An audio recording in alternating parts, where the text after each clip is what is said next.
మన ప్రభువైన యేసుక్రీస్తు వారి నామంలో మీ అందరికీ నా హృదయపూర్వకమైన వందనాలు. దేవుని నామానికి మహిమ కలుగునుగాక. ఆమేన్. ప్రభు మనందరినీ దీవించి ఆశీర్వదించునుగాక. ఆమేన్. ఆయన సన్నిధి కాంతి మన మీద ప్రకాశింపజేయునుగాక. ఆమేన్. హల్లెలూయా.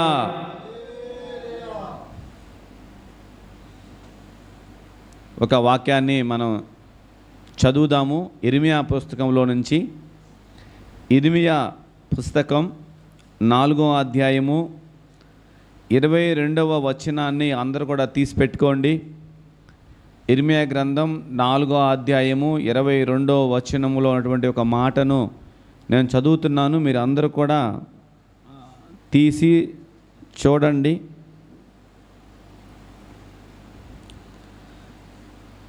నా జనులు అవివేకులు, వారు నన్ను ఎరుగరు. వారు మూఢులైన పిల్లలు, వారికి తెలివి లేదు. కీడు చేయుటకు వారికి తెలియను గాని మేలు చేయుటకు వారికి బుద్ధి చాలదు. హల్లెలూయా. ఏమని చెప్పాడు తెలుసా? నా జనులు అవివేకులైన వారు నన్ను ఎరుగరు. వారు మూఢులైన పిల్లలు, వారికి తెలివి లేదు. కీడు చేయుటకు వారికి తెలియను గాని మేలు చేయుటకు వారికి బుద్ధి చాలదు. ఇశ్రాయేలు ప్రజల గురించి ఇర్మియా ద్వారా ప్రవచించబడినటువంటి ఒక మాట ఏంటంటే, ఎంతకాలం ఇంకా యెరూషలేములో బోరధ్వని వింటారు మీరు? ఎంతకాలం యుద్ధ వాతావరణం మీ మధ్యలో కనపడతా ఉండిద్ది? ఎంతకాలం మీరు ఈ రీతిగా కొట్టబడతారు, ఎడవబడుతుంటారు? ఎందుకు మీకు ఈ ప్రతికూలమైన పరిస్థితులు వస్తున్నాయో మీరు ఎవ్వరు కూడా ఆలోచన చేయటం లేదు అని ఇర్మియా ద్వారా చెప్తున్నాడు. మీరు 19 నుంచి 22 మధ్యలో ఉన్న దానికని చూస్తే మీరు అక్కడ రాయబడిన మాట ఏంటంటే,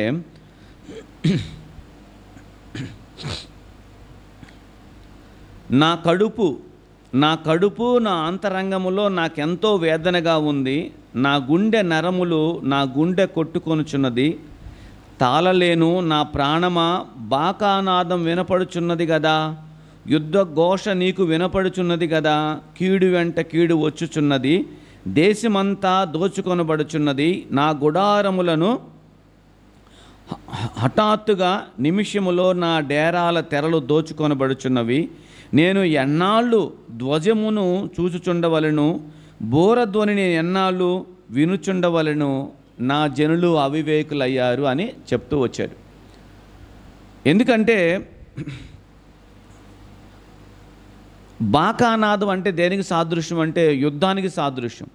అంటే శత్రువు వారి మీదకి వస్తున్నాడు. శత్రువు వారిని నాశనం చేయడానికి వస్తున్నాడు. శత్రువు వారి మీదకి పంపించబడుతున్నాడు. కారణం ఏంటి అని అంటే, నా జనులకి తెలియాల్సింది ఏంటి అంటే మేలు చేయటం తెలియాలి కానీ కీడు చేయటం వాళ్ళు తెలుసుకుంటా ఉన్నారు. ఎప్పుడైతే ఇశ్రాయేల్ ప్రజలు కీడు చేయటం నేర్చుకుంటున్నారో అప్పుడు ఖచ్చితంగా దేవుడు ఏం చేస్తున్నాడంటే శత్రువులకు వారిని అప్పగించేస్తూ ఉన్నాడు. ఆ ప్రాంతాలు చుట్టుపక్కల వారందరూ అనేకులు వారి మీద యుద్ధానికి వచ్చేటట్టుగా చేస్తున్నాడు దేవుడు. ఎందుకంటే తన ప్రజలు తనెవరో అంటే దేవుడెవరో ఎరగకుండా ప్రవర్తిస్తూ ఉన్నారు. కాబట్టే ఈ ప్రతికూలమైన పరిస్థితి వారి దేశం మీదకి వచ్చింది అని స్పష్టంగా మనకు అర్థమవుతుంది. ఈరోజు మన జీవితంలో మనం కానీ చూస్తే మనకు ఎందుకు కీడు అనుగ్రహించబడుతుంది, లేదా కీడు మన మీదకి ఎందుకు వస్తుంది? కీడు వచ్చింది అనుకుంటున్నాం కదా. అసలు కీడు అంటే ఏంటో తెలుసా మీకు? కీడు రావటం అంటే కీడు ఎక్కడి నుంచో రాదు. మనం చేసే క్రియల్లో నుండే కీడు మనకు వచ్చింది. మనం చేసే పనులు, మనం మాట్లాడే మాటలు, మనం తీసుకునే నిర్ణయాలే మనం కీడులోకి తీసుకొని వెళ్తాయి. అందుకనే బైబిల్లో రాయబడిన మాట ఏంటంటే, లేకపోతే ఇప్పుడు మనం చదువుతున్న వచనంలో ఉన్న మాట ఏంటంటే, నా ప్రజలకు కీడు చేయటము తెలుసు కానీ మేలు చేయటం వారికి తెలియదనలా. మేలు చేయడానికి వాళ్ళకి బుద్ధి చాలలేదని చెప్పాడు. కీడు చేయటానికి ఏమన్నా తెలుసు అంటే మనం దేవుణ్ణి ఎరిగి ఉన్నా కానీ ఏంటి మేలు చేసే బుద్ధి మనకు రావటం లేదు.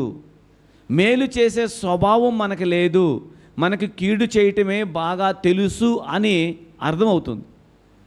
కనుకనే ఇదిగో మీ గృహాల్లో కావచ్చు, మీ ఆత్మీయ జీవితాల్లో కావచ్చు, ఒక పోరాటాలు, గొడవలు, ఇబ్బందులు, నష్టాలు, ఆటంకాలు ఇవన్నీ కూడా రావడానికి కారణం ఏంటంటే కీడు. అంటే కీడంటే మరొక మాట ఎలా చెప్పొచ్చు అంటే దేవుడు లేని పరిస్థితి, దేవుడు లేని కుటుంబాలు, దేవుడు లేని హృదయాలు, దేవుడు అంటే ఎరగని ప్రజలు, వీరి జీవితాల్లోకి కీడు ఎప్పుడు ఉంటానే ఉండేది. కనుక మనం గుర్తుపెట్టుకోవాల్సింది ఏంటి అంటే ఈరోజు నా పరిస్థితి ఇలా తల్లకిందులుగా మారటానికి గల కారణం ఏంటంటే నా జీవితంలో దేవునికి విరోధముగా నేను ఎక్కడో ప్రవర్తిస్తున్నాను, ఎక్కడో నేను నడుచుకుంటున్నాను, నా దేవుడే నాకు విరోధంగా నిలబడ్డాడు. ఇప్పుడు యెరూషలేం మీదకి యుద్ధానికి రావడానికి ఎవరు వస్తారు చెప్పండి? యెరూషలేం గురించి ఏమని రాయబడింది? జకర్యా పుస్తకంలో ఏం చెప్పాడు? యెరూషలేము చుట్టూ నేను అగ్ని ప్రాకారంగా ఉన్నానని చెప్పాడు. నా బిడ్డలను తాకినవాడు నా కనుగుడ్డును తాకినవాడితో సమానం అని చెప్పాడు.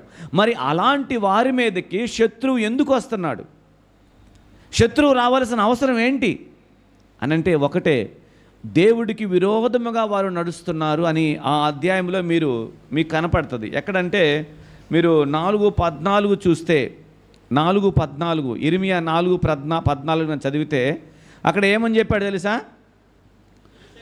యెరూషలేమా నీవు రక్షింపబడినట్లు నీ హృదయములో నుండి చాలు చెడుతనాన్ని కడిగేసుకోవాలి. కీడు ఎందుకు వస్తుంది?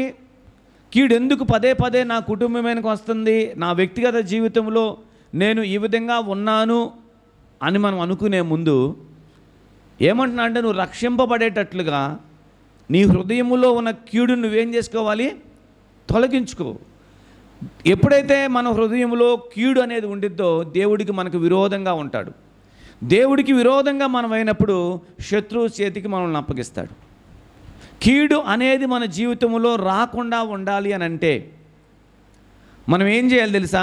మీరు ప్రసంగి 8:4 చదవండి, అక్కడ కూడా రాస్తుంది. కీడు రాకూడదంటే ఏం చేయాలంటే ప్రసంగి 8వ అధ్యాయము 4వ వచనాన్ని చదవండి ఎవరైనా.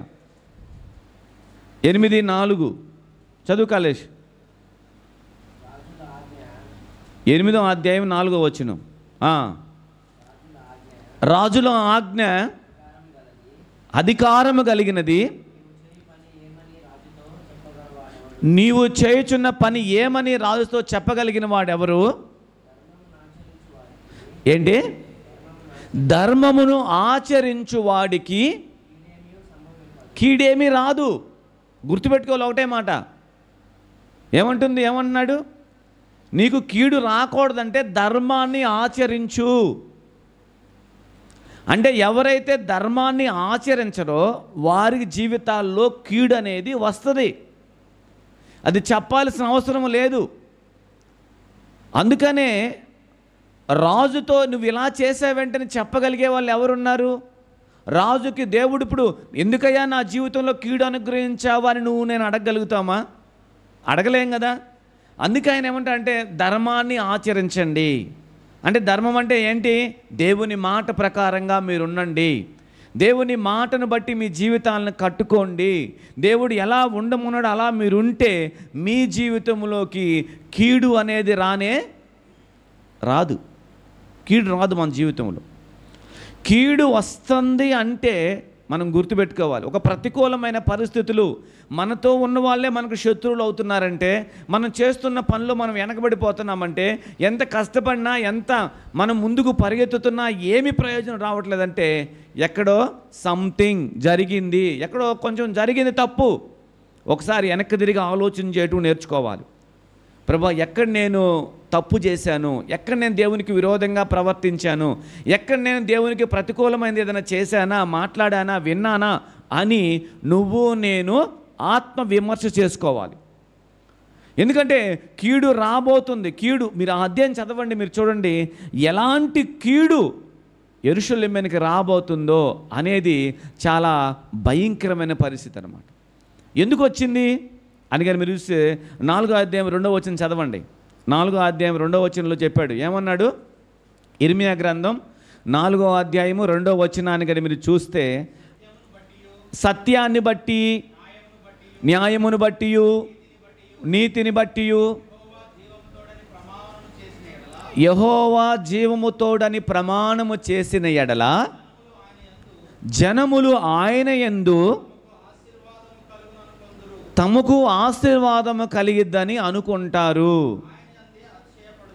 ఆయన యందే అతిశయపడతారు. ఎప్పుడు అంటే చెప్పాడు, సత్యాన్ని అనుసరించి, న్యాయాన్ని అనుసరించి, నీతిని అనుసరించి యెహోవా నామమున ప్రమాణం చేస్తారు. చూసావా, నిజంగా నేను సత్యాన్ని అనుసరించే వ్యక్తిని, నిజంగా నేను న్యాయమైన వ్యక్తిని అని ఎవరైతే అంటారో వారికి దేవుడి వల్ల ఆశీర్వాదం కలిగిద్ది. వారు దేవుడిని బట్టి అతిశయిస్తారు వాళ్ళు. కానీ దేవుడు లేకుండా, దేవుడికి విరోధంగా, ప్రతికూలంగా ఉన్నటువంటి వారి జీవితాల్లో కీడు అనేది సంభవించిద్ది అని మనము పరిశుద్ధ గ్రంథంలో, బైబిల్లో ఎన్నో సందర్భాల్లో మనం చెప్పుకున్నాము, విన్నాము కూడా. కొన్ని మాటలు ఇప్పుడు సమయం కాబట్టి కొన్ని కూడా మనము చూద్దాం. ఈ మాట చదివే ముందు మనందరికీ మరొక మాట కూడా తెలవాలి. ఏంటి అని అంటే, యోహాను రాసినటువంటి 3వ పత్రిక 1వ అధ్యాయము 11వ వచనంలో ఏమని చెప్పాడు? యోహాను రాసినటువంటి 3వ పత్రిక 1వ అధ్యాయం 11వ వచనాన్ని కూడా మీరు చదవండి. అందులో ఏమని రాయబడింది? చదవాలి ఎవరొకళ్ళు. చదువమ్మ కాళేషు.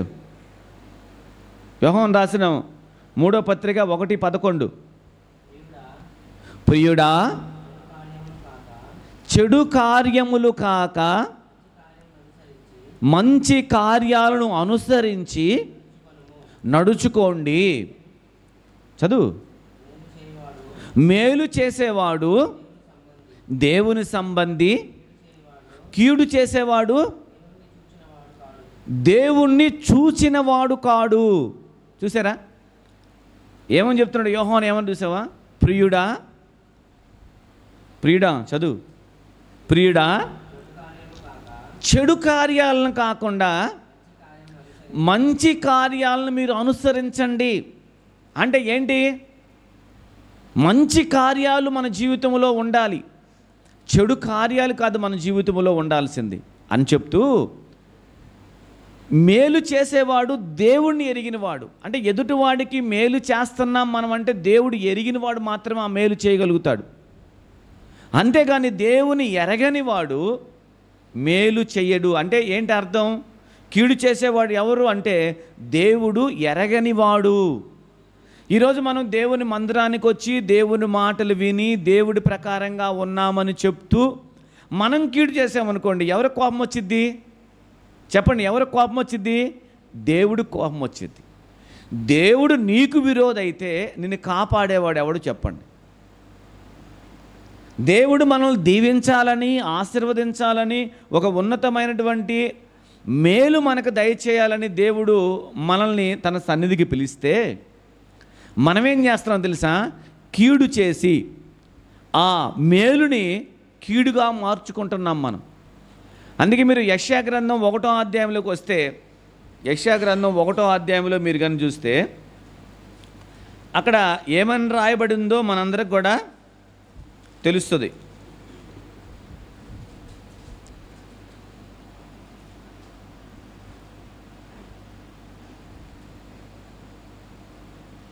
ఒకటి, 2, 3 వచనాలు చూస్తే, యెహోవా మాటలాడుచున్నాడు, ఆకాశమా ఆలకించుము, భూమి చెవియొగ్గుము. నేను పిల్లలను పెంచి గొప్పవారినిగా చేర్చితిని, వారు నా మీద తిరుగుబడి ఉన్నారు. ఎద్దు తన కామాందు నెరుగును, గాడిదకు సొంత వాణి దొడ్డి తెలియను. ఇశ్రాయేలుకు తెలివి లేదు, నా జనులు వేచింపరు. పాపిష్టి జనమా, దోషభరితమైన ప్రజలారా, దుష్ట సంతానమా, చెరుపు చేయు పిల్లలారా, మీకు శ్రమ. వారు యెహోవాను విసర్జించి ఉన్నారు, ఇశ్రాయేలు యొక్క పరిశుద్ధ దేవుణ్ణి దూషించుదురు, ఆయనను విడిచి తొలగిపోయారు వాళ్ళందరూ కూడా అని చెప్తూ కిందకు వచ్చిన తర్వాత ఇంకా మీరు ఆ అధ్యాయంలో కానీ మీరు చూస్తే 15వ వచనంలో, మీరు చేతులు చాపునప్పుడల్లా మిమ్మల్ని చూడక నా కళ్ళు కప్పుకొందును, మీరు బహుగా ప్రార్థన చేసినను నేను వినను. మీ చేతులు రక్తంతో నిండి ఉన్నవి. మిమ్మును కడుక్కొనుడి, శుద్ధి చేయండి. మీ దుష్క్రియలు నాకు కనపడుచున్నవి, వాటిని తొలగించుడి. కీడు చేయుట మానుడి, మేలు చేయు నేర్చుకొనుడి. న్యాయమును జాగ్రత్తగా విచారించుడి, హింసింపబడుచున్న వారిని విడిపించండి. తండ్రి లేని వారికి న్యాయమును తీర్చుడి, విధవరాలి పక్షముగా వాదించండి. సో ఇలా చెప్పుకుంటూ దేవుడు ఇవన్నీ కూడా చెప్పడం జరిగింది. మనం అనుకుంటాము, నేనేం చేస్తున్నానులే, నేనేమి ఆలోచన చేస్తున్నానులే, నా జీవితంలో ఏం చేస్తే దేవుడు ఎక్కడ చూస్తున్నాడో మనం అనుకుంటాం. కానీ దేవుడు నిన్ను నన్ను చూస్తున్నాడని 94వ కీర్తన 8వ వచనంలో రాయబడి ఉంది. 8లోనో 4లో రాస్తుంది అనమాట 94వ కీర్తనలో. అంటే ఇప్పుడు నువ్వు మేలు చేస్తున్నావా, కీడు చేస్తున్నావా, ఏం చేస్తున్నావు అనేది మనకు తెలియకపోతే, మనకు అర్థం కాకపోతే, ఆయన అంటున్నాడు, నీ ప్రార్థన నాకు వినపడదు, నువ్వు ఎంత చెప్పినా నేను దాన్ని పట్టించుకోను, నువ్వు ఎన్ని మొరపెట్టినా నేను దాని విషయంలో అసలు నేను నిన్ను పట్టించుకోను అని చెప్తున్నాడు. ఎందుకు అంటే, దేవుని ఎరిగినటువంటి మనము ఏం చేయాలి? మేలు చేయాలి. కానీ ఏం చేస్తున్నామంట? కీడు చేస్తున్నాం. ఎలా మనం కీడు చేస్తున్నాం అంటే, న్యాయముగా మనం నడవము. మన జీవితంలో అన్యాయం ఉండిద్ది. మనము ఏదైతే దేవుడు పక్షానగా ఉన్నామని చెప్పి పలికి దానికి తగిన విధంగా ప్రేమను చూపించే వారంగా ఉండలేము. అలాగా ఒక మంచి సాక్ష్యాన్ని కలిగి జీవించినటువంటి జీవితం మన జీవితంలో కనపడదు. కాబట్టి మన జీవితంలో కీడు అనేది ఏం చేస్తుంది తెలుసా? తరువుకుంటా మన జీవితం మీద వస్తుంది. దేవుడు ఎంత ఆశీర్వాదించబడేటువంటి ఆయన అయినప్పటికి కూడా ఆ ఆశీర్వాదంలో ఉన్నటువంటి మేళ్ళు మనం పొందుకోలేక మన జీవితంలో మనం ఎక్కడో దగ్గర సతికిలు పడిపోయిన వారంగా కనపడుతున్నాం. అందుకనే మనం తెలుసుకోవాల్సిన విషయం ఏంటి అనంటే, నువ్వు దేవుని ఎరిగిన వాడవా, దేవుణ్ణి ఎరగని వాడువా? నేను దేవుణ్ణి ఎరిగా ఉన్నాను లేదా దేవుడు నాకు తెలుసు అనుకుంటే, ఈ రోజు నుండి నువ్వు మేలు చేయటం నేర్చుకోవాలి. మేలు చెయ్యాలి అంటే ధర్మాన్ని ఆచరించాలి. ధర్మాన్ని ఆచరించాలంటే దేవుని మాట ప్రకారంగా మొదట నువ్వు ఉన్నావో లేదో నిన్ను నువ్వు సరిచేసుకోవాలి. అది ఫస్ట్. దేవుని వాక్యానుసారమైనటువంటి జీవితం నాకుందా, లేదా దేవునికి విరోధమైనటువంటి వ్యక్తిగా నేను ఉన్నానా అనేది మొట్టమొదట మనం తెలుసుకోవాలి. ఎందుకంటే ప్రతి వాక్యములో రాయబడినటువంటి ప్రతి మాట మన జీవితంలో నెరవేర్చబడుతుంది. ఆమేన్. కానీ ఎందుకు నెరవేర్చబడదంటే, మనము దేవుని ఎరగని ప్రజల వలె మనం ఉంటాం. దేవుని తెలియని వాళ్ళగా మనం బతుకుతూ ఉంటాం. నీ జీవితంలో నిజంగా దేవుడు మీకు తెలుసా అంటే, బైబిల్ ఏముంటుందంటే, తెలుసు అని పెదాలతో మనం చెప్పినా తెలియదని మన క్రియలతో మనం చెప్తుంటామంట. తెలుసు అని నీ పెదాలు చెప్తాయి, తెలియదు అని నీ క్రియలు చూపిస్తూ ఉంటాయి. ఎందుకు? అపోస్తులైన పౌలే పౌలే ఒక సాక్ష్యాన్ని చెప్పాడు. ఏంటి ఆ సాక్ష్యం అంటే, రోమాపత్రిక 7వ అధ్యాయంలో మీరు చూస్తే, రోమాపత్రికలోకి వచ్చామనుకోండి, 7వ అధ్యాయంలో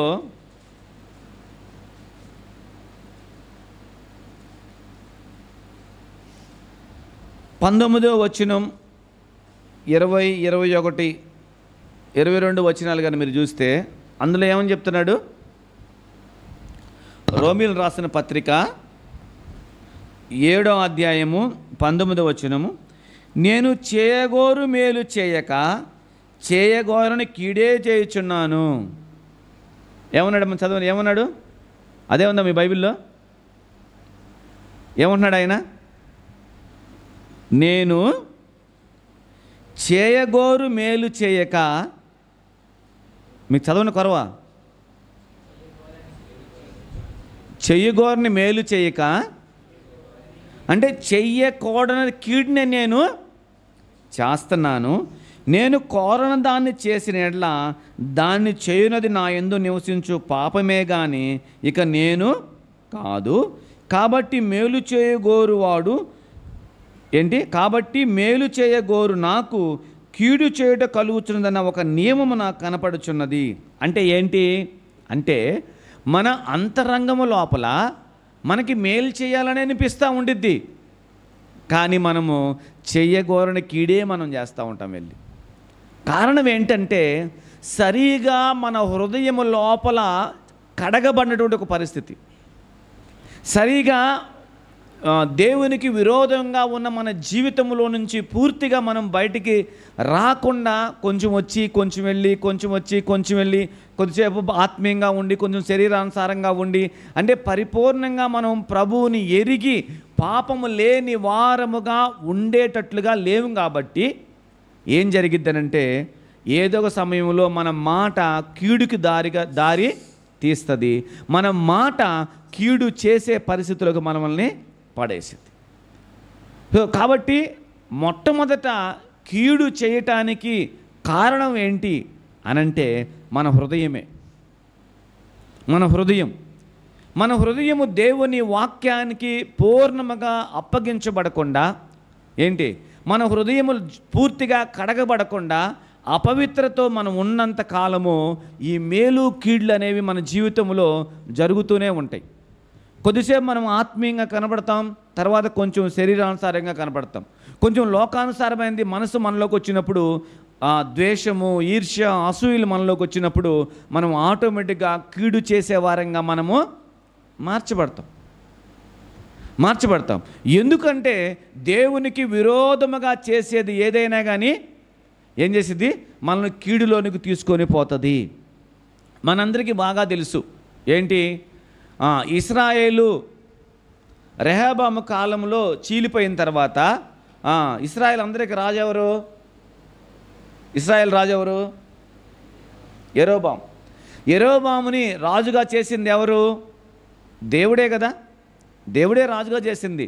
ఎందుకంటే యెరోబాము అసలు ఎవరు అంటే, సొలొమోను మందిరం పని చేసేటప్పుడు ఒక పని చేయటానికి పెట్టుకున్నటువంటి ఒక వ్యక్తి, అతడు చాలా నమ్మకమైన వాడు.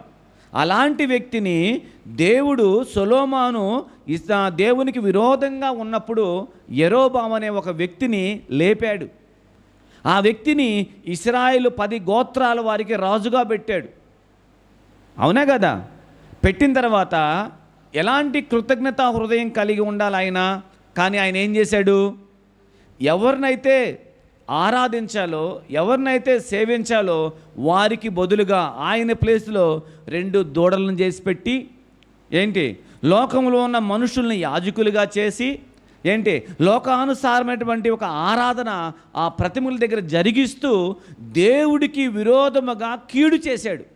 అది అర్థమైందా మీకు? కీడు చేయటం అంటే దేవునికి విరోధంగా ఏం చేశాడు, కీడు చేయటం ప్రారంభించాడు. అందుకే మీరు రాజుల గ్రంథం ఇశ్రాయేలు గురించి చదువుతున్నప్పుడు యెరోబాము చేసిన పాపాన్ని విడవక నువ్వు చేశావు అని అందరి రాజుల గురించి, అంటే ఎవరెవరైతే ఆయన్ని అలా కంటిన్యూ చేశారో వాళ్ళ గురించి వ్రాసినట్టుగా మనము చూస్తాం. దేవుడు ఎరగని వారముగా మనం ఉండకూడదు లోకంలో. మీరు దీని విషయం గుర్తుపెట్టుకోవాలి.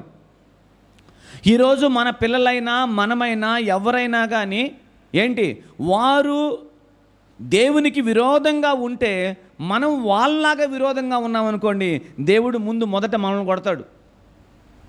దేవుడు ముందు మొదట మనల్ని పట్టుకుంటాడు వచ్చి.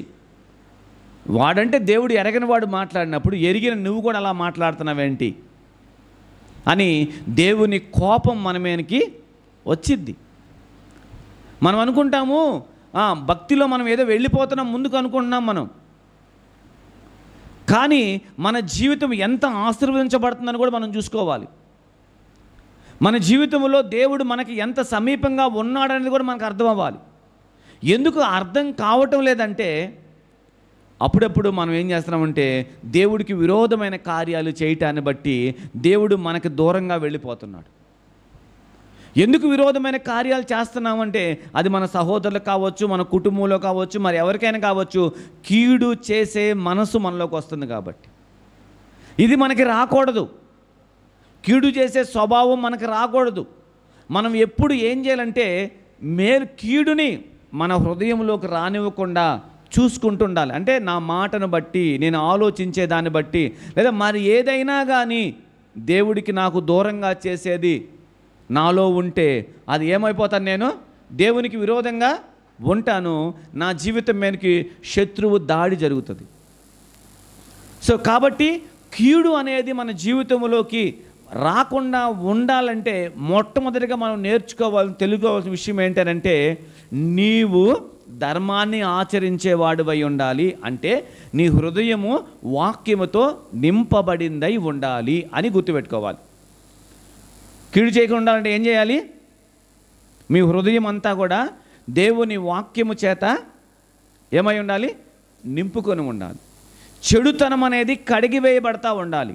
అంటే హాని చేసే తత్వం అనేది మనలో నుంచి తొలగిపోతూ ఉండాలి. మనకి ఎంతసేపటికి ఏముండాలి? మేలు చేసేదే మనం నేర్చుకోవాలి. ఏం చేసేది? మేలు చేసేదే మనకు నేర్చుకోవాలి. అలా మనము నేర్చుకోవాలి అంటే మీరు బాగా దేవుని వాక్యమును హృదయములో నింపుకొని ఉంటేనే. చూడండి, అపోస్తుల కార్యం 10వ అధ్యాయం 38వ వచనంలో యేసు ప్రభు గురించి రాయబడిన మాట ఏంటి? అపోస్తుల కార్యం 10వ అధ్యాయం 38వ వచనంలో యేసు ప్రభుని గురించి రాయబడిన మాట ఏంటి? అందరూ చదవండి ఒకసారి. అందరూ చదవాలి ఈ మాటని. ఒక్క నిమిషం, వాళ్ళు చదువుతారు. చదవండి, మీరు కూడా చదవాలి. చదవండి మనిషి, మీరు చదవాలి. ఒక్క మాటే వినపడుతుంది అందరూ. ఏంది? పెద్దది చదవండి, చదవండి. చదవండి. అదేదనగా, నేను అదే అన్నాను. అదేదనగా దేవుడు నజరేయుడైన యేసు క్రీస్తును యేసు ఏంది రకరకాల బైబిల్ ఉన్నాయి మీ దగ్గర?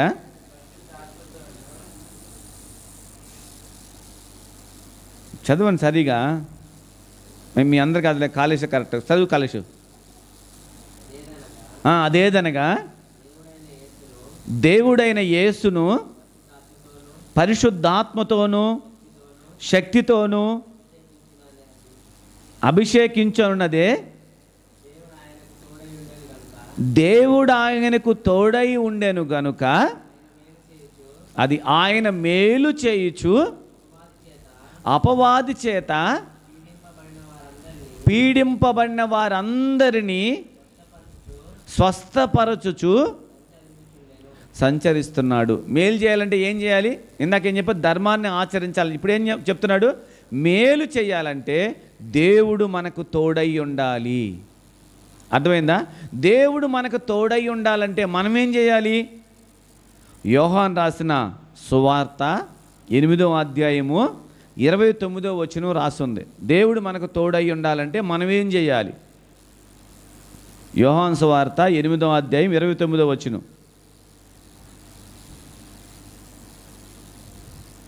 లేదా? నన్ను పంపినవాడు నాకు తోడై ఉన్నాడు, ఆయనకి ఇష్టమైన కార్యము నేను ఎల్లప్పుడూ చేయుదును గనుక ఆయనను ఒంటరిగా విడిచిపెట్టలేదని చెప్పాడు. ఇప్పుడు మీకు ఈ వాక్యాలు ఏమర్థమైంది? మేలు చేయాలంటే దేవుడు తోడుండాలి. దేవుడు తోడుండాలంటే నేను ఎప్పుడు మంచి కార్యాలు చేసేవాడిని అయి ఉండాలి. అలాంటి వారికి దేవుడు తోడయ్యుండి ఆయన జీవితం అంతట్లో కూడా ఎక్కడ కూడా మేలు చేసేవారిగానే ఉండేటట్లుగా దేవుడు తోడయ్యుండి నడిపించగలుగుతాడనేది మనకు అర్థం అవ్వాలి. అర్థమవుతుందా? వింటున్నారా? కీడు రాకూడదంటే ఏం చేయాలి? దేవుని వాక్యం మన హృదయంలో నింపుకొని ఆ వాక్యం ప్రకారంగా మనం ఉండాలి. మనం మేలు చేయాలంటే మనం ఎప్పుడు కూడా దేవుడు మనకి తోడుగా ఉండాలి. తోడుగా ఉండాలంటే మనం ఎప్పుడు కూడా మంచి కార్యాలు అంటే ఏంటివి? సత్క్రియలు. మనం చేసే ప్రతి పని ఎదుటివాడికి మేలు చేసేదై ఉండాలి, ఎదుటివాడికి సహాయం చేసేదై ఉండాలి, ఎదుటివారు ఇబ్బందుల్లో కష్టాలు ఉన్నప్పుడు మనం వారికి హెల్ప్ చేసేవారమై ఉండాలి, ఇంకా వారు ఏదైనా ప్రతికూలమైన పరిస్థితుల్లో ఉంటే వారిని లేవనెత్తే వారమై ఉండాలి. అంటే దేవుడు తెలుసు అన్నవాడు ఎదుటివాడికి మేలు చేస్తాడు అనేది స్పష్టంగా మనకు అర్థం చేసుకోవాల్సిన విషయం అన్నమాట. నువ్వు ఎదుటివాడికి మేలు చేయలేకపోతున్నావంటే దేవుడు నీకు తెలియదు అని అర్థం. అదే కదా. ఇప్పుడు యేసుప్రభుని అడిగా అనుకోండి, ఆయన ఏం చెప్పాడు? అపవాది క్రియల చేత ఏం చేస్తున్నారు? బంధింపబడిన వారిని స్వస్థపరచుటకై ఆయన వారికి మేలు చేస్తూ ఉన్నాడు. అంటే ఏంటి అర్థం? పరలోకమందున్న తండ్రి ఎరిగి ఉన్నాడు కాబట్టి తండ్రిని ఎవరెవరైతే సత్యాన్ని ఎరుగక సరైనటువంటి దేవుని ప్రేమ తెలియక అనేక వాటి మధ్యలో ఉన్నారో వారందరినీ కూడా విడిపించటానికి యేసు ప్రభువు పంపించబడ్డాడు. అంటే తండ్రిని ఎరిగి ఉన్నాడు కాబట్టి ఏమని చేస్తున్నాడు? హాని చేస్తున్నాడా? గొడవలు పెట్టుకుంటున్నాడా? లేకపోతే ఎదుటివాడికి కీడు చేస్తున్నాడా? లేదు, మేలు చేస్తున్నాడు. ఈ మేలు చేస్తున్నటువంటి ప్రాసెస్లో ఆయనకి అనేక సార్లు అనేక మంది కీడు చేస్తున్నారు. అర్థమైందా? మంచి చేయడం అని ప్రారంభిస్తే మనకి వెంటనే ఏమొచ్చిద్ది? చెడు వచ్చిద్ది. చెడు వస్తే మనం ఏం చేస్తాం? అక్కడ ఆగిపోతాం. కానీ బైబిల్ అలా చెప్పడం లేదు. చెడు వచ్చినా నువ్వు మంచి చేయటం కొనసాగించాలి. అర్థమైందా? చెడు వచ్చినా కానీ మంచి చేయటమే మనం కొనసాగించాలి. దేన్ని బట్టి చేస్తున్నా అంటే ఇలా కొనసాగించబడ్డానికి, ఇలాగ మనం చేయటానికి మనకున్నటువంటి ఒకే ఒక గుర్తు ఏంటంటే, నేను దేవుణ్ణి ఎరిగిన వాణ్ణి కాబట్టి, దేవుడు అంటే నాకు తెలుసు కాబట్టి, దేవుడి మనసు నాకు అర్థమైంది కాబట్టి, దేవుడు ఏ విధంగా ఉంటాడో నేను ప్రతిదినం ఆయన సహవాసంలో ఉండి నేర్చుకున్నాను కాబట్టి నేనేం చేస్తానంటే ఇదిగో మేలు చేయటాన్ని ఆపకుండా అలాగ నేను మేలు చేస్తానే ఉంటాను. నా స్నేహితుడు నాకు విరోధంగా మాట్లాడినా వాడిని ప్రేమించే విషయంలో వెనకకు తగ్గను. వాడు నాకు హాని చేయాలని ప్రయత్నిస్తున్నా వాడికి నేను పదే పదే మేలు చేస్తూ ఉంటాను. పదే పదే వాడి జీవితం ఆశీర్వదించబడాలని వాడి కొరకు దేవుని సన్నిధిలో విజ్ఞాపన చేస్తూ ఉంటాను. వాడి క్షేమమే నా క్షేమంగా నేను భావిస్తూ ఉంటాను. వాడు ఎప్పుడు బాగుండాలని నేను ఎప్పుడు కోరుకుంటాను అని చెప్పగలిగే మనస్సే మేలు చేసే మనసు. అర్థమైందా మీకు? అర్థమైందా లేదా? అంటే మేలు చేయటం అంటే ఏంటి? నీకు మేలు చేస్తే, నీకు ఫేవర్గా ఉంటే నువ్వు వాడికి ఏదో హెల్ప్ చేయటం కాదంట. వాడు మనకి కీడు చేస్తున్నా, వాడు మనకు పదే పదే హాని చేయాలంటున్నా, వాడు పదే పదే మన గురించి చెడుగా మాట్లాడుతున్నా, చెడుగా చెప్తున్నా, నువ్వు మాత్రం ఏం చేయాలి? మేలే చేయాలి. అంటే మేలుకు సాదృశ్యంగా ఏం పదాలు చెప్పాము? ప్రేమ చూపించాలి, వాడి అవసరతలో అక్కర్లు తీర్చాలి, వాడు ఏదైనా ఇబ్బందులు ఉంటే వాడికి మనం సహాయం చేయాలి, వాడు ఎక్కడైనా దారి తప్పిపోయి ఉంటే వాడిని మంచి దారిలోకి రావడానికి వాడి గురించి మనం దేవుని సన్నిధిలో ప్రార్థన చేయాలి. అదే కదా మేలు అంటే. ఇంకేమన్నా మేలు మీకు తెలిసిందేమంటే చెప్పండి, 2 మేళ్ళు. కీడు అంటే ఏంటి? వాడు దేవుడు ఎరగలేదు కాబట్టి, దేవుని తత్వం అర్థం కావట్లేదు కాబట్టి వాడు మనకి కీడు చేస్తున్నాడు. కానీ దేవుని గురించి మనం ఎంత బాగా తెలుసుకుంటామో, ఎంత బాగా దేవుని సన్నిధిలో మనము ఆయన్ని అనుభవిస్తూ ఉంటామో మనకు అర్థం అవ్వాల్సింది ఏంటిది? ఏం అర్థం అవ్వాలి? వాడంటే తెలియక చేశాడ్రా, నేను అలా చేయకూడదు, నేను అలాగా ప్రవర్తించకూడదు. వాడలాగే ప్రవర్తించి నేను అలాగే ప్రవర్తిస్తే మా ఇద్దరికి ఎవరికి దేవుడు తెలుసు? చెప్పండి, ఎవరికి దేవుడు తెలుసు? ఇప్పుడు ఒక దగ్గర, ఇది చాలాసార్లు చెప్పిన ఒక చిన్న కథ, మళ్ళొకసారి మీకు అవగాహన కొరకు చెప్తున్నాను. ఒక తండ్రికి 2 కొడుకులు ఉన్నారు. 2 కొడుకులుంటే పెద్దవాడు చాలా బుద్ధిగా తండ్రి మాట వెంట మంచి పేరు కలిగి బాధ్యత కలిగి కుటుంబంలో ఒక మంచి వ్యక్తిగా ఉన్నాడు. కానీ చిన్నవాడు ఎలా ఉన్నాడు అని అంటే ఒక ఆటకాయతనంగా, అంటే ఇంకా చెప్పాలంటే వేషంతో మూర్ఖంగా ప్రవర్తిస్తూ బయటికి వెళ్ళి చెడు సహవాసాలు, చెడు చేయటం అంటే ఇష్టం, ఎదుటివానికి హాని చేయటం అంటే ఇష్టం, ఎదుటివాడిని కొట్టడం ఇష్టం, ఎదుటివాడిని బాధ పెట్టడం ఇష్టం, ఇవన్నీ చిన్నవాడికి ఇష్టం. కానీ విచిత్రం ఏంటంటే వీళ్ళిద్దరూ ఒకేలాగా ఉంటారు. వీళ్ళిద్దరూ ఒకేలాగా ఉంటారు. మనం ట్విన్స్ అనుకోవచ్చు. పెద్దోడు ఎలా ఉన్నాడు? మంచిగా, అంటే మేలు చేసే మనసు అనమాట. తల్లిదండ్రులకు లోబడతాడు, వాళ్ళ అమ్మ వాళ్ళ అని చెప్పిన మాట వింటాడు, ఎవరితో అయినా పద్ధతిగా మాట్లాడతాడు, ఎవరితో ఏదైనా సమాధానం చెప్పాలంటే అంతవరకే మాట్లాడతాడు, ఎక్స్ట్రాలు ఉండవు. చిన్నోడు అట్లాంటోడు కాదు. చిన్నోడు ఎలాంటి వాడు అంటే ఆటకాయతనం.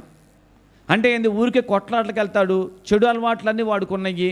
వాడు ఎక్కడికి వెళ్ళినా ఏం చేసినా రోజుకోసారి ఇంటి మీదకి గొడవ తెచ్చేవాడేవాడు. వీళ్ళిద్దరూ ఉన్నప్పుడు ఏం జరిగిందంటే, ఒకరోజు చిన్నవాడు వెళ్ళి ఇలాగే గొడవలు కుటుంబం మీద తీసుకొస్తా ఉన్నప్పుడు వాళ్ళ నాన్న వాళ్ళు ఏం చేశారంటే, ఇక పెద్దవాడికి వయసు వచ్చింది కాబట్టి పెళ్లి చేశారు. పెద్ద ఆయన భార్య ఉన్నారు, పిల్లలు ఉన్నారు. కానీ చిన్నవాడికి మాత్రం వాడు ఇంకా అలాంటి జీవితాన్ని జీవిస్తూ ఉన్నాడు. వాడు ఒకరోజు అనుకోకుండా ఏం జరిగిందో లేదు కానీ చిన్నవాడి బట్టలు గుడ్లన్నీ కూడా పూర్తిగా రక్తంతో తడిసిపోయి ఎక్కడి నుంచో పరిగెత్తుకుంటూ వచ్చి ఇంట్లో దూరాడు. అవంతన వెనకమాల పోలీసులు పడతా ఉన్నప్పుడు తలుపు కొడతా ఉంటే వాళ్ళ అన్న లోపల ఉన్నాడు.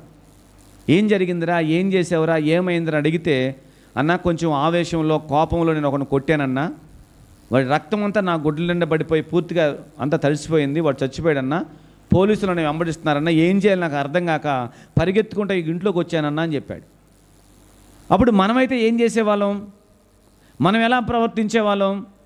నేను ఇన్ని రోజులు చెప్పినా నీకేం అర్థం కాలేదురా, నేను చెప్తున్నా నా మాట విన్నావా నువ్వు, రా ఇప్పుడు నేను పోలీసులకు పట్టిస్తానని తలుపు తీసి మనం పోలీసులకు పట్టిస్తాం. కానీ దేవుడు ఎరిగిన అన్న అలా చేయలేదు.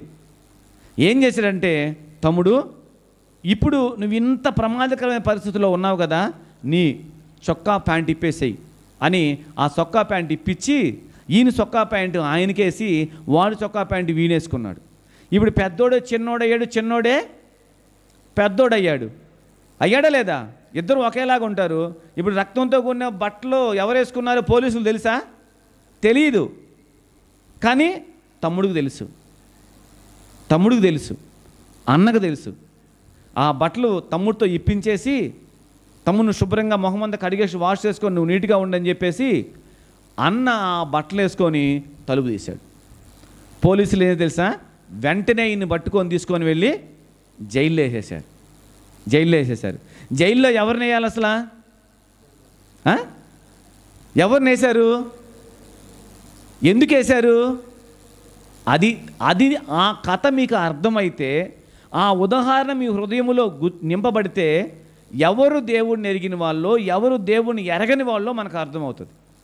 ఇక మిగిలిన జీవితం అంతా తమ్ముడు ఎలా బ్రతికాడే, క్షణం నా కొరకు పాపం చేయని నా అన్న చెరసాలకు వెళ్ళాడు, నా అన్న ఇంట్లో ఉన్నప్పుడు ఈ బాధ్యతలన్నీ మన చూసేవాడు, ప్రతిదీ మా నాన్నకి చేదోడు ఓదోడుగా ఉండేవాడు, ఇప్పుడు మా వదిన ఉంది, మా పిల్లలు ఉన్నారు, వాళ్ళు నీ కుటుంబానికి ఒక బాధ్యత కలిగిన వాడిగా ఉండాలని ఒక నిర్ణయం తీసుకొని తన పాత జీవితాన్ని అంతా కూడా విడిచిపెట్టి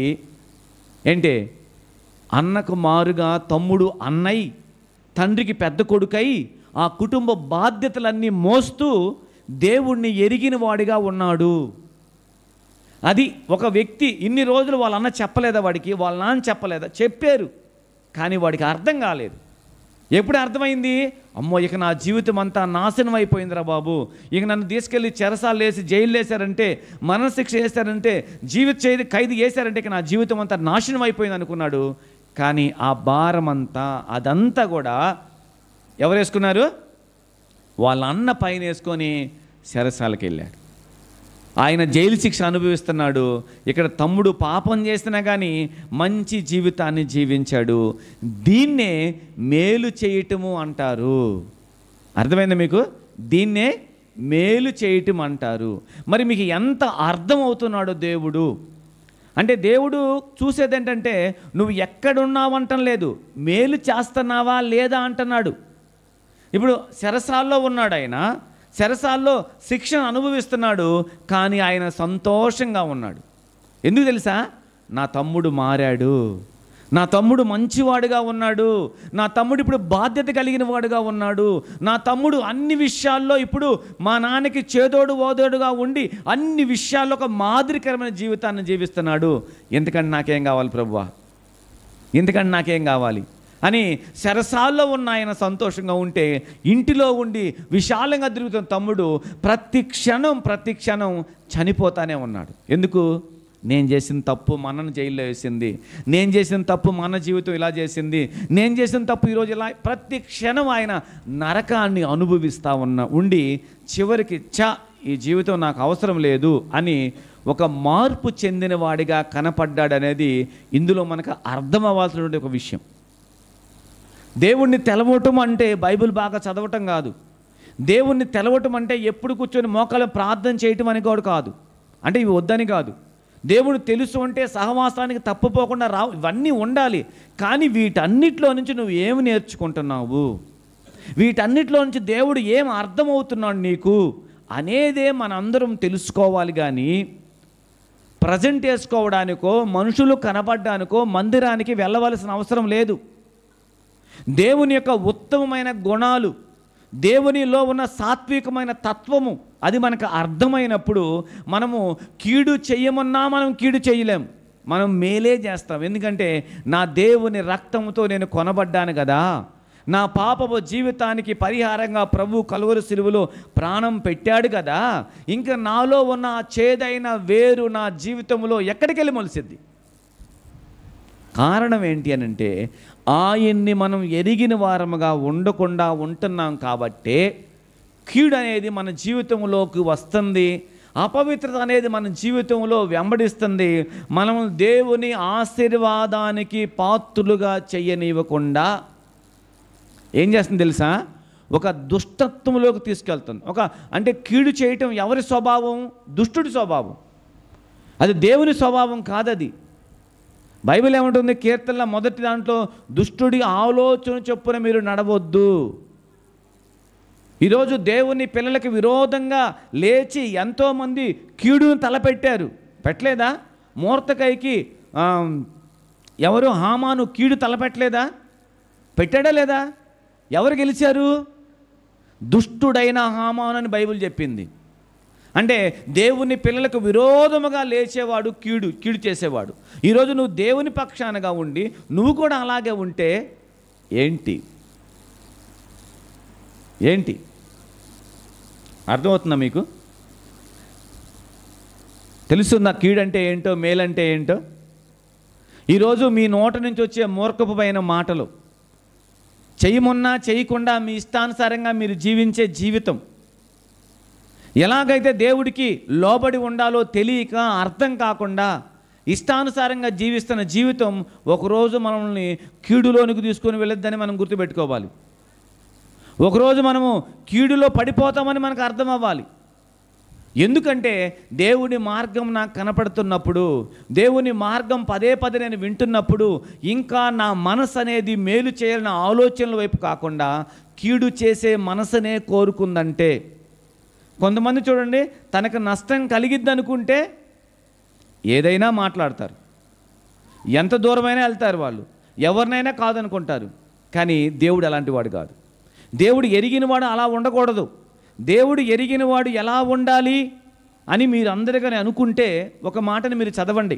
పేతురు రాసిన మొదటి పత్రిక 3వ అధ్యాయము 10, 11, 12 వచనాలు మీరు చదవండి. ఏం రాసింది అక్కడ? పేతురు రాసిన మొదటి పత్రిక 3వ అధ్యాయము 10వ వచనం నుండి 12వ వచనం దాకా. జీవమును ప్రేమించి మంచి దినములు చూడగోరాలనుకునే వారిలారా, కంటిన్యూ చేయండి, చదువు. కాలేజ్ కదా, చదువమ్మా. 3:10 జీవమును ప్రేమించి మంచి దినాలు చూడాలనుకునేవాడు ఏంటంట? చెడ్డదాన్ని పలక్కుండా తమ నాలుకను కపటపు మాటలు చెప్పకుండా తన పెదవులను కాసుకోవాలి. ఆగండి, అట్లా ఉందా? చెప్పండి, ఉందా లేదా?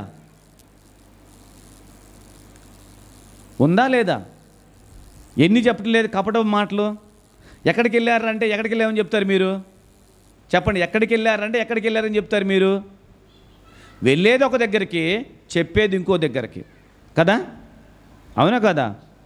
కదా? అవును, ఒప్పుకోండి, దేవుడు క్షమిస్తాడు. మనం వెళ్తుంది ఎక్కడికి? తల్లిదండ్రులకు చెప్తుంది ఏ మాట? నువ్వు చేస్తుందేంటి, చేశానని చెప్పిందేంటి? మీరు వీటిని కానీ పరిశీలన చేసుకోకపోతే మీ జీవితంలో కీడన చిన్న మొక్క మానైందాక ఉండిద్ది. ఫస్టే మనం ఎప్పుడు ఏదైనా కానీ ఉన్నది ఉన్నట్టుగా చెప్పడం నేర్చుకుంటే ఈరోజు కాకపోయినా రేపైనా దేవుడు మిమ్మల్ని దీవిస్తాడు. ఈరోజు కాకపోతే రేపైనా మీరు ఉన్నతమైన స్థలాల్లో నిలబడతారు. అంతేగాని కపటపు మాటలు చెప్పి మోసపు మాటలు చెప్పారనుకోండి, ఏమన్నా చదివాడు పైన, జీవమును ప్రేమించి మంచి దినాలు చూడాలనుకునే వాళ్ళు. అంటే మీరు ఇప్పుడు కపటపు మాటలు చెప్తున్నారంటే మీ జీవితంలో మంచి దినాలు కావాలని మీరు కోరుకోవటం లేదు, కాబట్టే మీరు కపటపు మాటలు చెబుతున్నారు. ఏదో ఒక మాట చెప్పేస్తే నమ్మేస్తారు కదా, ఏదో ఒక మాట చెప్పేస్తే తప్పించుకుంటాం కదా, ఏదో ఒక మాట పలికితే ఇదిగో నేను ఇంకా సేఫ్గా ఉన్నాను కదా మీరు అనుకుంటున్నారు. కానీ మీకు తెలియకుండానే ఒక బంధకం అనే దాని మధ్యలో మీరు ఉంటున్నారని మీకు తెలియట్లేదు. మంచి జీవమును ప్రేమించి మంచి దినాలు చూడాలని కోరుకునే వాళ్ళు ఏం చేయాలి? తమ నాలుకలతోటి ఏం చెప్పకూడదు? కపటము మాటలు చెప్పకూడదు. అంటే ఏం చేయాలి? నువ్వు ఎక్కడికి వెళ్ళావని అడిగినప్పుడు ధన్మని ఇక్కడే మూలమైన నిలబడ్డానని చెప్పడానికి తొందరపడబాకండి, చెప్పేబాకండి సమాధానం. నీ పెదాలు జాగ్రత్త, కొంచెం నీ నోటి నుంచి వచ్చే మాట అది నీకు కీడై నీ కాళ్ళకు చుట్టుకునిద్దని గుర్తుపెట్టుకోవాలి. ఇప్పుడు కయ్యని అడిగాడు దేవుడు, ఏమడిగాడు? నీ తమ్ముడు ఎక్కడా అని అడిగాడు. దానికి ఏం చెప్పాలి? నా తమ్ముడికి నేనేమన్నా కావలి వాడినా, ఏం అడుగుతున్నావు నన్ను అంటే దేవుడినే వాదించినట్టుగా అడిగాడు. అప్పుడు దేవుడు ఎంత మంచి మాట చెప్పాడు తెలుసా? ఎక్కడుంది అది? తెలీదా? ఆదికాండం 4వ అధ్యాయంలో ఉండిద్ది.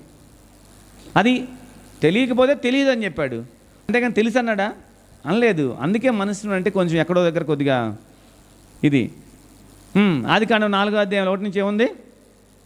చదువు కాలేషు.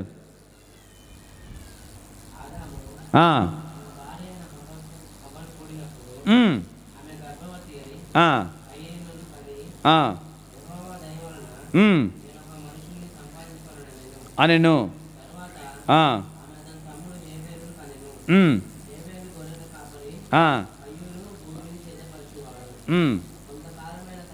పెద్ద చదువు.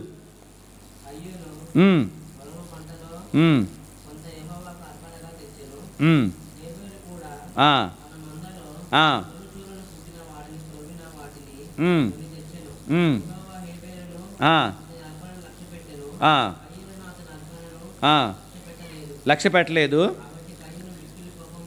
కాబట్టి కయ్యను మిక్కిలి కోపం వచ్చి అతడు తన ముఖమును చిన్నబుచ్చుకొనగా యెహోవా కయ్యనుతో, నీ కోపమేలా, ఎందుకు మొహం చిన్నబుచ్చుకున్నావు? ఏం చేసినట్టే? ఏంది? సత్క్రియ. సత్క్రియను సత్క్రియ అనాలి. సత్క్రియ చేసిన ఎడలా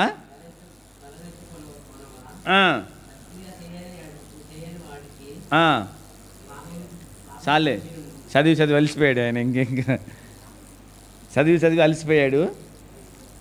అంటే మీ పేరు వెనక మళ్ళా కాలేజ్ ఏం చదువుతున్నాడు? BTech first year. బీటెకే కదా? BTech first year. Manasvin diploma second year. ఈ ఇయర్లు కనపడుతుంది కానీ బైబిల్లో మాటలు నోరు తిరగటం లేదు మీకు. బైబిల్ చదవటానికి మీ ల్యాప్టాప్ చదువుతున్నాడు, ఆ బైబిల్ చదువుతున్నాడు, 2 చదివినా ఈయనకి అర్థం కాలేదు. బీటెక్ సెకండ్ ఇయర్ మళ్ళీ. అంటే మీరు దేవుని వాక్యాన్ని ఎంతగా ధ్యాస పెట్టి ఎంతగా దేవుని మాటలను చదువుతారో అందులో ఉన్న జీవం మిమ్మల్ని అంత పరిశుద్ధులుగా మార్చిద్ది. ఆ వాక్యం మీ బ్రతుకును అంత వెలుగుగా మార్చిద్ది. దేవుని వాక్యం చదవటమే సరిగా రాకపోతే బీటెక్లు ఎంటెక్లు ఎందుకు చెప్పు? మీకంటే నేనే బెటర్ చదువుకున్నా కానీ. ఇంకా 4 రోజులు అయిన తర్వాత ఏం చదివిపోయినా నేనే బెటర్ అంటారు దానియేలు. నేనే నయము, పలికిన 2 మాటలన్నా కానీ స్పష్టంగా చెప్తున్నాను బైబిల్లో. వీళ్ళని ఇంత చదువుకున్నా కానీ ఏం ఉపయోగం? చదువుకున్నాడు కన్నా సాకులోళ్ళు మేలరా బాబు ఎందుకు తెలుసు సాకులోళ్ళ మేలు ఎందుకంటారు తెలుసా మీకు? చదువుకున్న సాకులోళ్ళ మేలు ఎందుకంటారు తెలుసా? అంటే సాకులోళ్ళు అన్నామని వాళ్ళు తక్కువ అన్నాం అట్లా అని బాకండి. ఎందుకు అంటారంటే 10 ఇంట్లో గొడ్లు తీసుకెళ్తారు ఉతుకుతానికి వాళ్ళు, కానీ ఈ ఇంట్లో బట్ట వాళ్ళ ఇంటికి వెళ్దు, వాళ్ళ ఇంట్లో బట్ట వీళ్ళ ఇంట్లోకి రాదు. ఖచ్చితంగా లెక్కేసి ఎవరు బట్టలు తీసుకెళ్ళారు, ఎన్ని తెచ్చారు అన్ని ఉతికి ఏ ఇంట్లో ఇవ్వాలో ఆ ఇంట్లో ఇస్తారు. కానీ చదువుకునేవాడు లెక్క రాయరా అంటే సరిగా రాయటం రాదు, 4 పదాలు చక్కగా రాయాలంటే చదవటం రాదు. కానీ చదువులని దేనికి చెప్పండి, దేనికి? ఫ్రెండ్స్తో ఎంజాయ్ అంతే, అట్లే ఉంది. ఫ్రెండ్స్తో ఎంజాయ్ చేయడానికి కాలేజీకి వెళ్తున్నాం కాబట్టి మిమ్మల్ని ఎవరు ఆపకూడదు, ఏది అడ్డం చెప్పకూడదు, ఏ పని మాకు చెప్పకూడదు. మేము వెళ్ళిందే టైం, వచ్చిందే టైం, అప్పుడుదా మీరు కాసుకొని కూర్చోవాలి. ఎక్స్ట్రా మాట్లాడంటే కాలేజ్ ఎగ్గొట్టేస్తాను, ఏం చేస్తావు చేసుకో. ఇట్లాంటివన్నీ ఎందుకు? దేవుని వాక్యం బాగా చదవండి మీరు. అందులో ఏం రాస్తుందో, దేవుడు ఎంత గొప్పవాడో, ఆయన ప్రేమ ఎంత గొప్పదో, ఆయన నియమ నిబంధనలు పాటించిన వారు ఎంత ఉన్నతమైన స్థలాల్లో నిలబడ్డారో, ఎంత గొప్పవాళ్ళుగా మార్చబడ్డారో. జ్ఞానం లేకపోయినా, తెలివి లేకపోయినా, వివేకం లేకపోయినా, కేవలం దేవుడు ఉన్నాడని ఒక మాటే, దేవుడికి ఇష్టంగా ఉన్నాడని ఒక మాటే వారిని గొప్పవాళ్ళుగా చేసిందని బైబిల్లో మీకు కనపడలేదు ఎంతవరకు? అసలు కనపడలేదా చెప్పండి? ఇవన్నీ మీరు పక్కకు పెట్టేసి చదువు కొనుక్కొని వెళ్ళినంత మాత్రాన మీరు ఆడ ఏం గొప్పగా వెళ్ళేది ఏమీ ఉండదు. అన్నీ కావాలి మనకి, అర్థమైందా? బాగా చదువుకున్నామంటే మంచి క్రమశిక్షణ రావాలి. మంచి క్రమశిక్షణ అంటే అర్థం ఏంటి? మంచి మాట ఉండాలి, మాట తీరు అర్థమైద్ది. మీరు చదువుకున్న వాళ్ళని దేన్ని బట్టి అర్థమైద్ది చెప్పండి? మీరు చదువుకున్నారని ఎలా అర్థమవుతుంది? మీ మాట తీరు, మీ వస్త్రధారణ, మీరు మిమ్మల్ని చూసినప్పుడు అరే వీళ్ళు చదువుకున్న వాళ్ళు పద్ధతి అయిన వాళ్ళు అంటారు.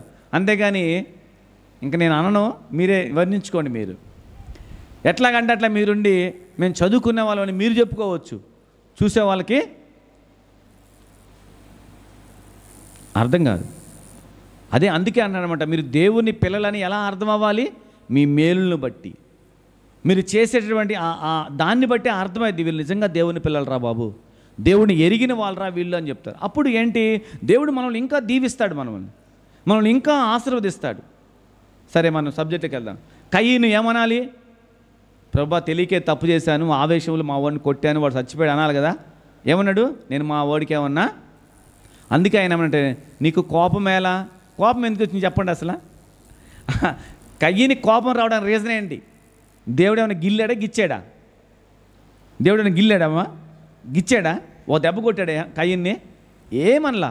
కయ్యన్ నీ తమ్ముడు ఎక్కడా అన్నాడు అంతే. కొంతమంది చూడండి, మనం ఒక్క మాట అనగానే వాడికి సరైన కోపం వచ్చింది. ఏంద్రా పాము పుసుకొచ్చినట్టు కొడుతున్నావు కథ ఏంద్రా అని అనుకో, వాడేదో తప్పు చేసాడు అప్పుడు అనమాట. అది వాడేదో రాంగ్ చేసాడు కాబట్టి మనం ఏంద్రా ఇప్పుడు ఆడదా పోయావు అని అడిగామనుకో, అప్పుడు వాడికి కోపం వచ్చిద్ది. కోపం వచ్చి వాడు సరైన కోపం ఎగురుతాడు. అంటే వీడేదో తప్పు చేసాడు మనం అర్థం చేసుకోవాలన్నమాట. అప్పుడు లేదనుకో అడిగామనుకో, ఎక్కడికి వెళ్ళాను, ఇక్కడే ఉన్నాను, ఇక్కడికి వెళ్ళొస్తున్నాను అని చెప్తారు కదా. కోపం ఎందుకు వచ్చింది?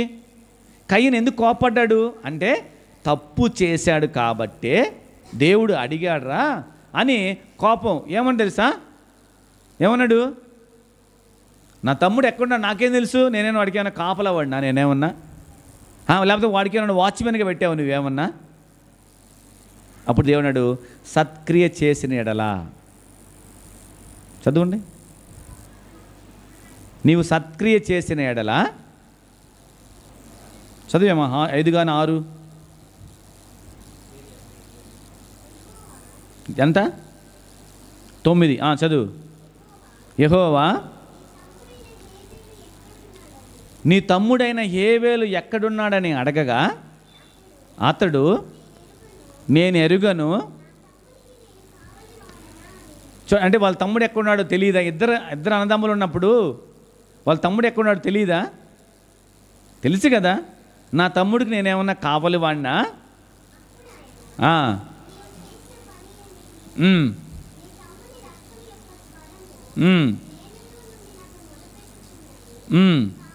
కాబట్టి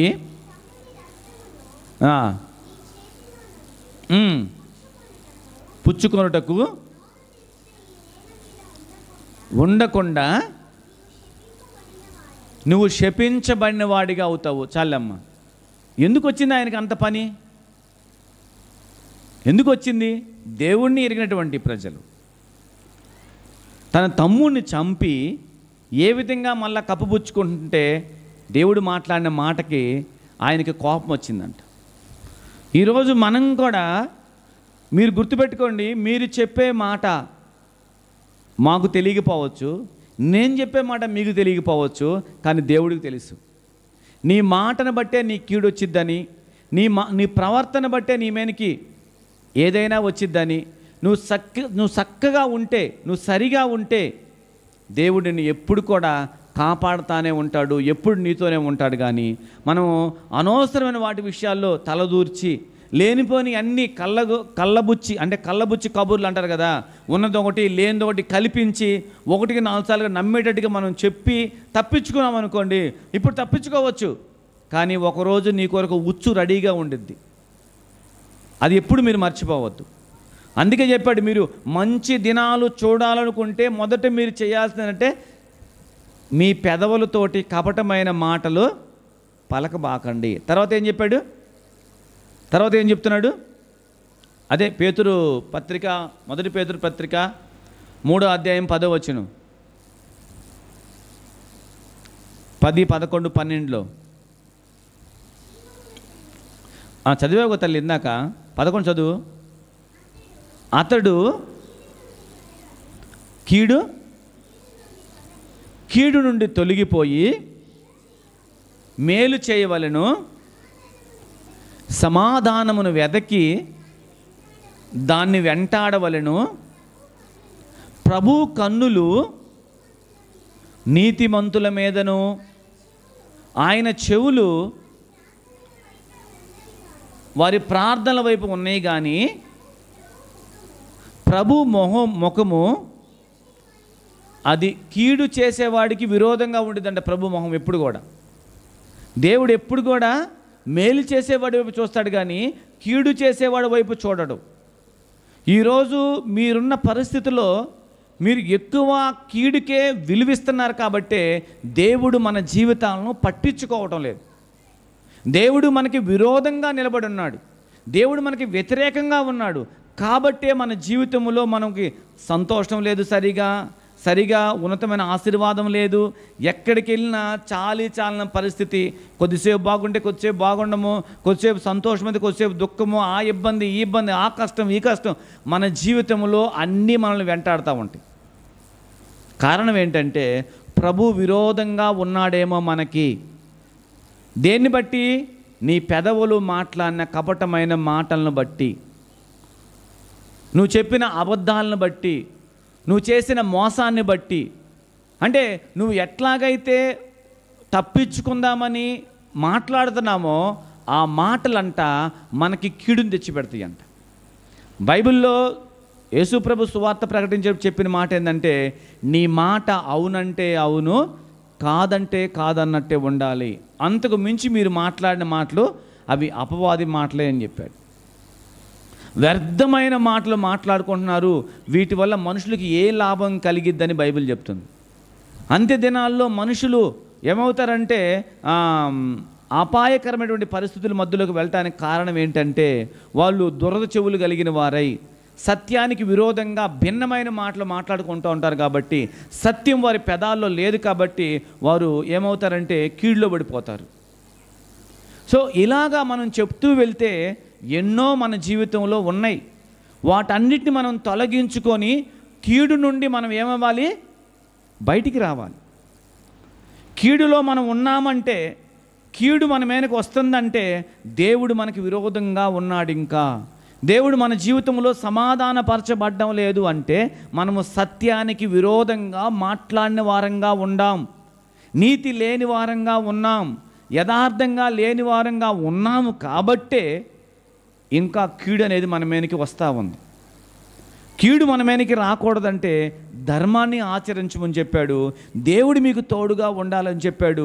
అలా ఎప్పుడైతే ధర్మం ఆచరించడం అంటే దేవుని మాట ప్రకారంగా మనం ఉండాలనేది మనం ఒక ఖచ్చితమైనటువంటి ఆలోచనగా మనం పెట్టుకోవాలి. అప్పుడు మన జీవితంలో మనము ఆశీర్వాదకరంగా ఉంటాం, మేలుకరంగా ఉంటాం. మనం చేసేదంతా ఆశీర్వదించబడుతుంది. మనమంతా దీవెనకరమైన పరిస్థితుల మధ్యలోకి వెళ్తాం. అలా మనం వెళ్ళకుండా కీడునే చేసే వాళ్ళంగా ఉన్నామనుకోండి, ఏం జరుగుద్ది మన జీవితంలో? మొదటగా దేవుడు మనకు తెలియదని అర్థమైపోతుంది. ఇంకోటి, కీడు చేసే వారి జీవితంలో మంచి దినాలు వారు చూడలేరు. ఇంకోటి, వాళ్ళకి దేవుడు విరోధంగా ఉంటాడు. వాడి దినాలన్నీ కూడా, వాడి రోజులన్నీ కూడా వారికి ఆయాసకరంగానే, కయ్యను ఎట్లా ఆయాసకరంగా బ్రతికాడో అలాంటి ఆయాసకరమైన జీవితమే మనిషికి ఉండిద్ది. కానీ సంతోషము, సమాధానము, క్షేమం అనేది వారి జీవితంలో ఉండదు. కాబట్టి మనం చదువుకున్న ప్రారంభ వచనంలో ఇశ్రాయేలు ప్రజలు ఏం బాగా తెలుసు అంటే వాళ్ళకి కీడు చేయటం బాగా తెలుసు వారికి. అంటే ఏంటి? దేవునికి విరోధమైన కార్యాలు చేయటం బాగా తెలుసు. కానీ మా దేవుడు సర్వశక్తి కలిగిన వాడు, మా దేవుడు మాకు గొప్పవాడు, మా దేవుడు మాకు సమృద్ధినిస్తాడు, చాలిన దేవుడు అని ఆ బుద్ధి వాళ్ళకి లేదంట. ఆ బుద్ధి వాళ్ళకి లేకుండా ఎంతసేపటికి దేవుడికి విరోధమైన కార్యాలు చేసే విషయాల్లోనే వాళ్ళు మనసు పెడతారు. దేవునికి విరోధంగా ఏం చేస్తే దేవుడి కోపం నా మీదకి వచ్చిందో వెతికి మరీ అదే పనులు చేస్తారు వాళ్ళు. కానీ నా దేవుడు నాకు అన్నీ ఇవ్వగలుగుతాడు అనేటటువంటి బుద్ధి వారి జీవితంలో లేదు అని బైబిల్ మనకు చెప్తుంది. అదే మన జీవితంలో మనం ఆపాదించుకొని మనం చూస్తే, మనం కూడా మన వ్యక్తిగత జీవితంలో బుద్ధిని పెంచి అంటే కలిగించేటువంటి, లేకపోతే మేలు చేసే దాని మీద మన బుద్ధి ఉందా, కీడు చేసే దాని మీద మన మనసు ఉందా, దేన్ని చేస్తున్నాం ఈరోజు మనం అనేది మనము స్పష్టంగా తెలుసుకోవాలి. మేలు చేస్తున్నావనంటే నువ్వు దేవుని ఎరిగిన వాడివి, మేలు చేయటం లేదంటే కీడుని ఎరిగిన వాడివి. అంటే నీకు దేవుడి తెలియదు. ఎన్ని సంవత్సరాలు మందిరంలో నడిపించబడుతున్న దేవుడు మనకి తెలియదు. మనం దేవుని తెలిసిన వాళ్ళమైతే మేలు చేసేవారమై ఉండాలి. ఆ మేలు కూడా ఏదో వాడు మనకి బాగా స్నేహంగా ఉంటే చేసేది కాదు. వాడు ప్రతికూలమైన, వాడు ఏ పరిస్థితుల్లో ఉన్నా, ఎలా ఉన్నా, వాడికి మనం ఎప్పుడూ మేలు చేసేవాడే దేవుణ్ణి ఎరిగినవాడు, దేవుణ్ణి తెలుసుకున్నవాడు. దేవుడు వాడి యందు ఉండి వాడికి తోడుగా ఉన్నాడు కాబట్టి వాడు ఎక్కడ కీడు చేయకుండా, ఆ కీడులో వాడిని పడనీయకుండా దేవుడే తోడయ్యుండి వాడిని ముందుకు తీసుకొని వెళ్తున్నాడు అనేది మనకు అర్థం అవ్వాలి. హెబ్రీ పత్రిక 5వ అధ్యాయంలో రాయబడిన మాట ఏంటంటే, మేలు కీడు వివేచించే అంత అనుభవం మనకు లేదంట. ఇది కూడా ఒక పాయింట్ అన్నమాట. మేలు చేస్తే ఏమొచ్చిద్దో, కీడు చేస్తే ఏమొచ్చిద్దో అని వివేచించే స్థితి మనకు లేదు. కాబట్టి మనమేనటువంటి పాపాన్ని బట్టి, మనం ఇంకా సరి కడగబడిన దాన్ని బట్టి కీడే మనం చేస్తూ ఉన్నాము అని బైబిల్ చెప్తుంది మనకి. కాబట్టి ఈరోజు దేవుని వాక్యంలో మనము నేర్చుకున్నది, మనకు అర్థమైంది ఏంటి అని అంటే, మనము దేవుణ్ణి ఎరిగిన వాళ్ళమైతే మనం ఏం చేయాలి? మేలే చేయాలి. ఒకటి, దేవుణ్ణి ఎరగని వాళ్ళైతే కీడు చేసేవాళ్ళు అవుతారు. మేలు చేసేవాడు ఎలా ఉంటాడంటే నీతిని బట్టి, న్యాయాన్ని బట్టి, సత్యాన్ని బట్టి నడిపించబడుతూ ఉంటాడు. ఎప్పుడు దేవుడు తోడుగా ఉంటాడు అతనికి. అతడు దేవుడు ధర్మమును అంటే దేవుడిచ్చిన నియమ కట్టడలన్నీ పాటిస్తూ ఎక్కడ కూడా వాడు దారి తప్పిపోకుండా, వాడికి నష్టం కలిగినా కానీ వాడు ఏం చేస్తాడు? మేలు చేసుకుంటా వెళ్ళిపోతాడు. సో మనకి దేవుడు తెలియలేదనుకోండి, మన జీవితంలో మనం కీడు కల్పించే పరిస్థితులు అంటే ఏంటి? మన హృదయంలో ఉన్న చెడుతనము, మనం ఇంకా సరిగా దేవుని వాక్యం ప్రకారంగా ఉండకుండా, దేవుని వాక్యాన్ని బట్టి మన జీవితం కట్టుకోకుండా, మన శరీర సంబంధమైన అవసరాల నిమిత్తము అనేక మందికి మనం కీడు కల్పించే వారంగా ఉంటున్నామనంటే అర్థం ఏంటంటే దేవుడు మనకి తెలియలేదు ఇంకా సరిగా. నీకు ఇంకా ఆ మేలు కీళ్ళు వివేచించే బుద్ధి రాలేదు ఇంకా నీకు. దేన్ని ఉపయోగిస్తే నా జీవితం ఆశీర్వాదకరంగా ఉండిద్దో, దేన్ని ఉపయోగించడాన్ని బట్టి నా జీవితం పడిపోయిద్దో ఇంకా నాకు తెలియట్లేదు. కాబట్టి అర్థం అవ్వట్లేదు. కాబట్టి ఇంకా నేను కీడుని చేసే మనసే నాలో పెంచి పోషించుకుంటున్నాను. కాబట్టి నా పరిస్థితి ఇంకా ఇలాగే ఉండిపోయింది. నేను ఇంకొక దీవెనకరమైన పరిస్థితుల మధ్యలోకి నడిపించబడలేకపోతున్నాను, అనేకులకి దీవెనకరంగా ఉండలేకపోతున్నాను. నాకు దేవుడు తెలుసు అని నేను దేవుని పక్షముగా నిలబడిన వాడిగా అనేకులు నన్ను చూడలేకపోతున్నారు. ఏదో ఒక పరిస్థితి, ఏదో ఒక సందర్భం, ఏదో ఒక విధంగా మనం ఏమవుతున్నామంటే కీడులోనికి వెళ్ళిపోతున్నాం. కీడే చేసేటడానికి మన పెదవులు తెరుస్తున్నాం, మనం పెదాలతో ఆ మాటలు మాట్లాడుతున్నాం మనం.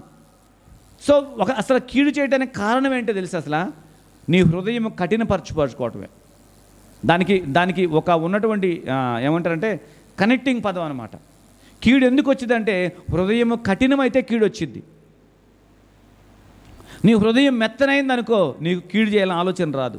అంటే మెత్తనైన హృదయం అంటే ఏంటి? ప్రేమ కలిగిన హృదయం, ఎదుటివాడి పట్ల జాలి కలిగిన హృదయం, ఎదుటివాడు ఏది చేసినా సహించే హృదయం, ఎదుటివాడిని ఏం చేసినా కానీ మనోడే అనేటువంటి భావించే ఆ హృదయం. కానీ కీడు చేసే హృదయం తెలుసా? వాడికి నేను ఎందుకు చేయాలి, వాడేవాడు అసలు ఏంటి? ఇప్పుడు మనకి తెలుసు కదా, కయ్యను కాదు, ఏం పేరు ఆయన పేరు? నాబాలు ఎలాంటి వాడు? నేను చేసుకున్నటువంటి గొర్రెబొచ్చు కత్తిరించే ఈ పండగలో నా భోజనాన్ని దావీదుకి ఎందుకు పెట్టాలి నేను? యెషయా కుమారుడు ఎవడసలా? తన రాజును ఎదిరించి వచ్చినవాడు కదా, అతనితో నాకేంటి అని తన హృదయాన్ని కఠినం చేసుకున్నాడు. మనం అలాగా ఉండకూడదు. దేవుడు తెలుసో లేదో నీ క్రియలే నీకు చూపిస్తూ ఉంటాయి. నువ్వు దేవుణ్ణి ఎరిగి మాట్లాడుతున్నావా, ఎరగకుండా మీరు మాట్లాడుతున్నారా అనేది మీ మాటలే సాక్ష్యం ఇస్తాయి. మన జీవితంలో దేవుడితో ఒక లోతైన అనుభవం మనకు కలిగిందని చెప్పుకోవడానికి గల గుర్తులేంటి అంటే ఇవే. యేసు ప్రభువుని చూసామనుకోండి, ఆయన శత్రువు కొరకు ప్రాణం పెట్టాడు. అది మేలు చేసే మనసు అంటే. అలాంటి మనసు మనం కలిగి ఉండాలి. కొరింథీయులకు రాసిన మొదటి పత్రిక 1వ అధ్యాయం చివరి వచనంలో ఏమని రాస్తుందో చూసారా? కొరింథీయులకు రాసినటువంటి మొదటి పత్రికలో 1వ అధ్యాయంలోనే చివరి మాట ఏమనుంది? అతిశయించువాడు